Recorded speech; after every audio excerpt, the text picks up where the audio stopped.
Monsieur Boulos partage également avec nous aujourd'hui certains de ces points importants liés à cet accord, ainsi que les démarches constructives qui ont été entreprises récemment à Washington. L'État du Qatar apprécie grandement l'esprit de haute responsabilité dont ont fait preuve les deux parties pour parvenir à cette déclaration et exprime sa profonde gratitude pour la confiance que les parties ont accordée à l'État du Qatar afin de faciliter ce processus. Nous saluons également le soutien important apporté par son Excellence le président Félix Tshisekedi, président de la République démocratique du Congo, et son appui à une solution pacifique pour mettre fin au conflit. Nous apprécions également la délégation de négociation du gouvernement congolais qui a participé à ces séances avec nous, ainsi que la patience et l'engagement dont elle a fait preuve.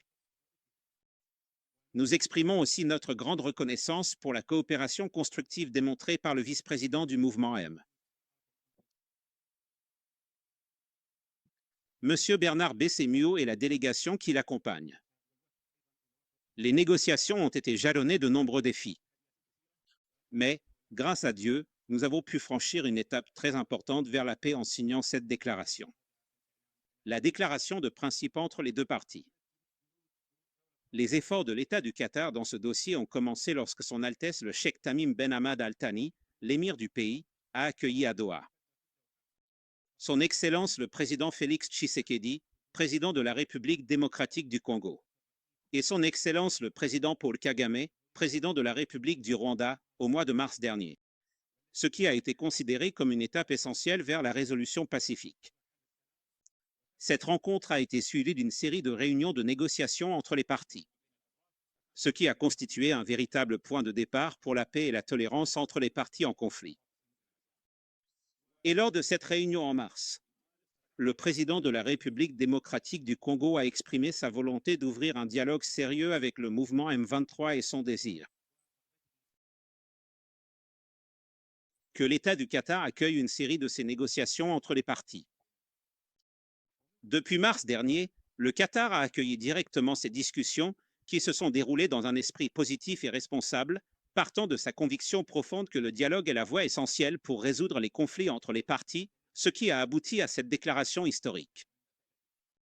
La rencontre des dirigeants a constitué le point de départ du processus de paix, car il a tracé la voie qui a mené à des évolutions positives et à des accords importants, au premier rang desquels figure l'accord de Washington entre la République démocratique du Congo et le Rwanda, signé le 27 juin 2025.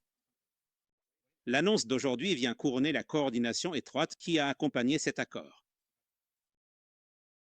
Cette déclaration ne représente pas seulement un engagement à mettre fin à la violence, mais constitue également une étape clé et une feuille de route concrète vers la réconciliation nationale, et jette les bases d'une nouvelle phase de partenariat entre les différentes composantes de la société en République démocratique du Congo, y compris les mouvements armés qui ont choisi de privilégier l'intérêt supérieur, tout en ouvrant la voie à un rôle actif de la communauté internationale pour soutenir les efforts de consolidation de la paix et de promotion du développement durable dans les zones touchées par le conflit. Les deux parties réaffirment, à travers cet accord qui comprend un certain nombre de dispositions, que la déclaration de principe affirme leur intention d'instaurer un arrêt permanent de la violence et des attaques et de travailler à instaurer la confiance à travers diverses mesures, notamment des mécanismes clairs liés à l'échange de prisonniers et de détenus, ainsi que des étapes vers un accord global qui réaffirme le rétablissement de l'autorité de l'État sur l'ensemble de son territoire et facilite le retour des déplacés et des réfugiés dans leur foyer en toute sécurité et dignité. La déclaration de principe signée aujourd'hui ouvre la voie à l'ouverture de négociations directes en vue d'une paix globale qui traite les causes profondes du conflit, tout en s'engageant à mettre en œuvre les dispositions de l'accord de manière responsable. Mesdames et messieurs distingués, grâce à ces efforts, l'État du Qatar a joué un rôle central dans le rapprochement des points de vue et la construction de passerelles entre les parties, aboutissant à ce moment important. Cependant, la responsabilité de la mise en œuvre de cet accord incombe avant tout aux deux parties signataires. Et nous avons pleinement confiance en leur capacité à honorer les engagements pris dans le cadre de cet accord. Et que cette réalisation constitue une base solide sur laquelle on peut bâtir un avenir meilleur pour toute la région. En conclusion, je tiens à exprimer ma profonde gratitude à tous ceux qui ont contribué avec nous à la réussite et à l'accomplissement d'aujourd'hui. et en premier lieu l'Union africaine. Et son Excellence le Président de la République du Togo, qui a déployé des efforts considérables et évidents en tant que médiateur officiel dans cette affaire sous l'égide de l'Union africaine. Nous saluons également le soutien important des États-Unis d'Amérique, notre ami, ainsi que Monsieur l'honorable Monsieur Massad Boulos, conseiller de son Excellence le Président américain. Nous ne manquerons pas non plus de remercier à son tour son Excellence Monsieur Mahmoud Ali, président de la Commission de l'Union africaine, pour son soutien constant aux efforts de consolidation de la paix sur le continent. Nous annonçons également notre reconnaissance envers plusieurs pays qui ont eu une influence très importante dans l'aboutissement de l'accord d'aujourd'hui, parmi lesquels la République du Rwanda ainsi que le Royaume-Uni à travers son envoyé spécial, ainsi que la République française qui a véritablement joué un rôle majeur en annonçant une prochaine conférence pour soutenir l'action humanitaire dans l'Est du Congo et le groupe de dialogue stratégique aux Pays-Bas, en plus de tous les pays et partenaires régionaux et internationaux qui ont soutenu les efforts de paix et contribué à rapprocher les points de vue entre les parties. À travers ce rôle, l'État du Qatar incarne sa vision constante de faire de la médiation un pilier fondamental de sa politique étrangère et réaffirme son engagement continu à soutenir les efforts de paix, à promouvoir le développement durable et à permettre au peuple d'atteindre la stabilité par la justice, la participation et le respect mutuel. Nous espérons que cette déclaration constituera une étape sérieuse vers l'ancrage d'une paix durable et la réalisation d'un développement durable dans la région de l'Est de la République du Congo, ainsi que sur l'ensemble du continent africain. Je vous remercie tous et je cède la parole à son Excellence Monsieur Massad Boulos, conseiller de son Excellence le Président, afin qu'il partage également son point de vue. Je vous en prie. Son Excellence le ministre Dr Al-Kulefi. Mille merci. Tout d'abord, je tiens à exprimer ma profonde gratitude pour cet accueil chaleureux et l'hospitalité exemplaire qui caractérise toujours l'État du Qatar, ce pays ami et cher, ainsi que nos chers frères et sœurs qataris. Le Qatar. Et bien sûr, nous tenons à remercier son Excellence. Et bien entendu, nous remercions également son Altesse et Monsieur le Premier ministre. Et l'équipe qui a fourni, il faut le dire, un effort colossal à cet égard. Et bien sûr, ce n'est pas la première fois. Tout le monde sait que le Qatar joue toujours un rôle de premier plan dans ce domaine, que ce soit pour la résolution des conflits ou la médiation, le pays s'efforce constamment de trouver des solutions pacifiques à de nombreux conflits à travers le monde, en particulier au Moyen-Orient et sur le continent africain. Mais bien sûr, cela ne se limite pas à cette région, mais concerne aussi d'autres parties du monde. Donc, mille merci, vraiment. Au Qatar et au rôle fondamental et central qu'il joue, non seulement dans ce conflit, mais aussi dans tous les conflits dont nous avons parlé. En ce qui concerne le conflit entre le Congo et le Rwanda, et en ce qui concerne le conflit interne qui touche le Congo. Malheureusement, c'est quelque chose de très douloureux. En vérité, ce peuple a énormément souffert pendant au moins 3 décennies. Et Nancy, si l'on veut remonter dans l'histoire, on peut retourner à une époque bien plus ancienne que cela. Mais si nous voulons simplement limiter le sujet aux 3 dernières décennies, nous savons que ce peuple et cette région ont énormément souffert. Il y a des pertes humaines qui dépassent les 6 millions de victimes et un grand nombre de réfugiés et de déplacés, pas moins de 8 millions actuellement, entre déplacés et réfugiés. Il y a donc une véritable tragédie humaine. C'est extrêmement douloureux. Il ne fait aucun doute que le moment est venu. Le moment est venu de trouver une solution définitive à ce problème. Et bien sûr, la solution ne peut être que pacifique. Il n'y a pas d'autre solution que la solution pacifique à ce conflit, ainsi qu'à de nombreux autres conflits sur lesquels le Qatar travaille, et pour lesquels nous collaborons avec nos frères qataris afin de les résoudre. Et maintenant, nous pouvons en parler plus en détail. Mais il ne fait aucun doute que la seule façon de résoudre ce conflit est la voie pacifique. Et nous savons qu'il y a eu de nombreuses initiatives, et nous remercions tous ceux qui y ont contribué au fil des années et des décennies. Mais comme nous le savons, malheureusement, la plupart de ces initiatives n'ont pas pu nous mener aux résultats escomptés.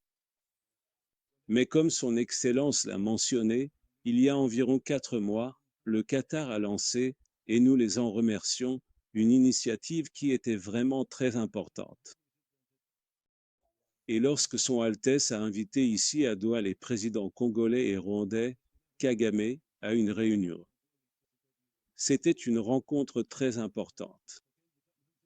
C'était la première rencontre en face à face entre les deux présidents depuis plus de 3 ans.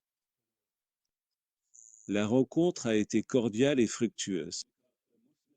Et c'était une rencontre très importante par ses résultats concrets. Ensuite, nous avons lancé une initiative peu de temps après cette rencontre. Le président Trump et le ministre Rubio m'ont alors demandé de me rendre immédiatement dans la région pour trouver une solution, notamment en ce qui concerne la question humanitaire, bien sûr. C'était donc peut-être la première responsabilité que j'ai eue lorsque j'ai commencé à travailler avec l'administration du président Trump, nous savons que c'est une administration qui n'a qu'environ 6 mois d'existence. Donc, pendant cette période, c'était peut-être la toute première initiative que nous avons entreprise.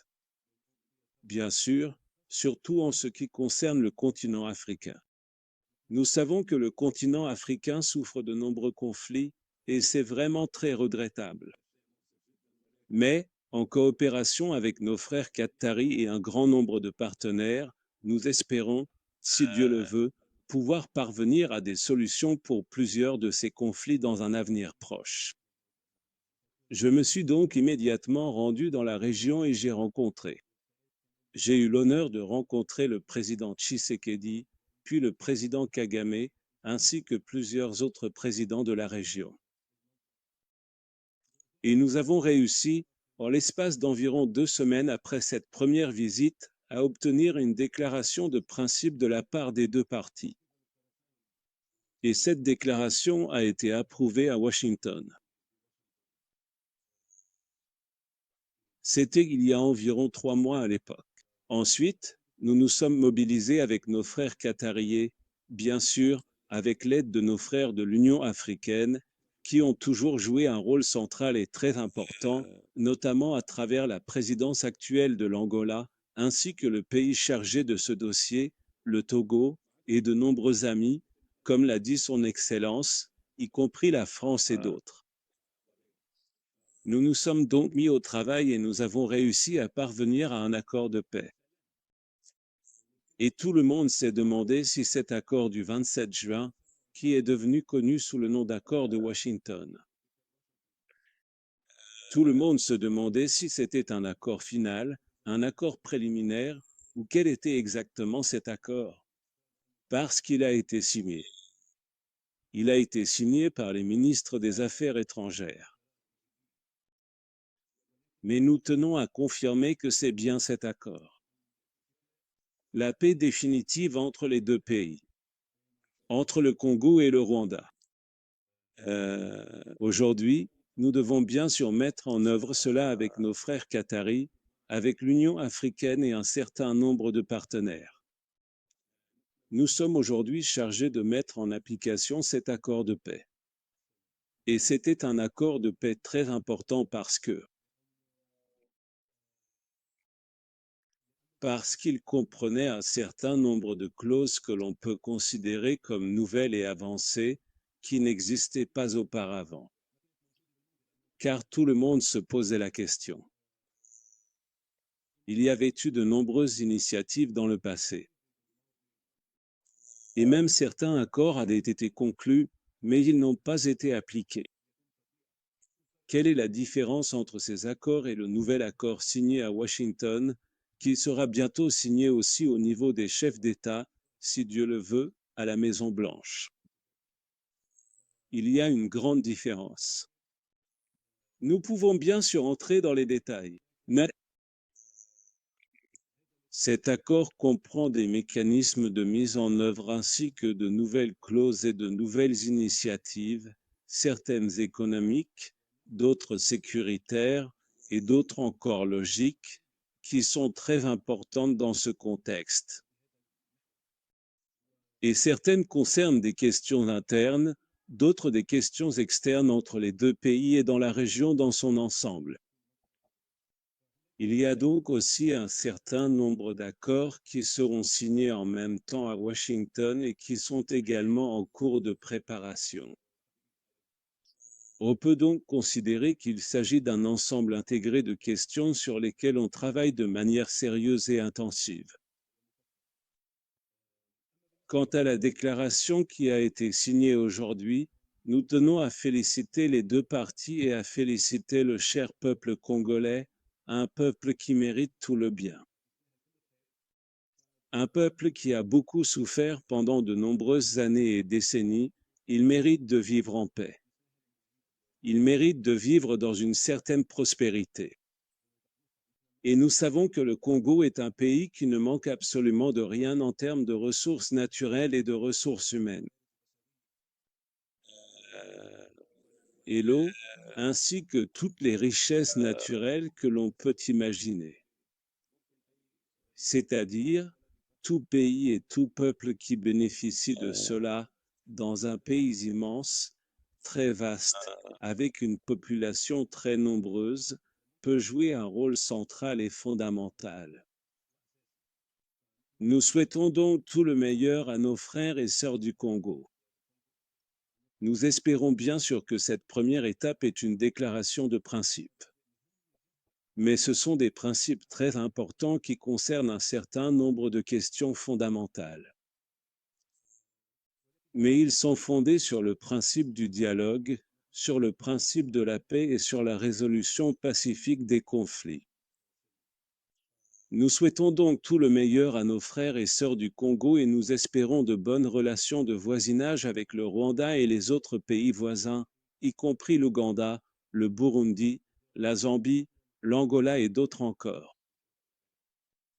Nous sommes très optimistes quant au rôle du Qatar et nous commençons immédiatement à travailler avec nos frères qataris pour finaliser l'accord complet dont les principes ont été annoncés aujourd'hui, si Dieu le veut, dans un avenir proche. Nous vous remercions encore et mille fois. Merci. Merci, monsieur.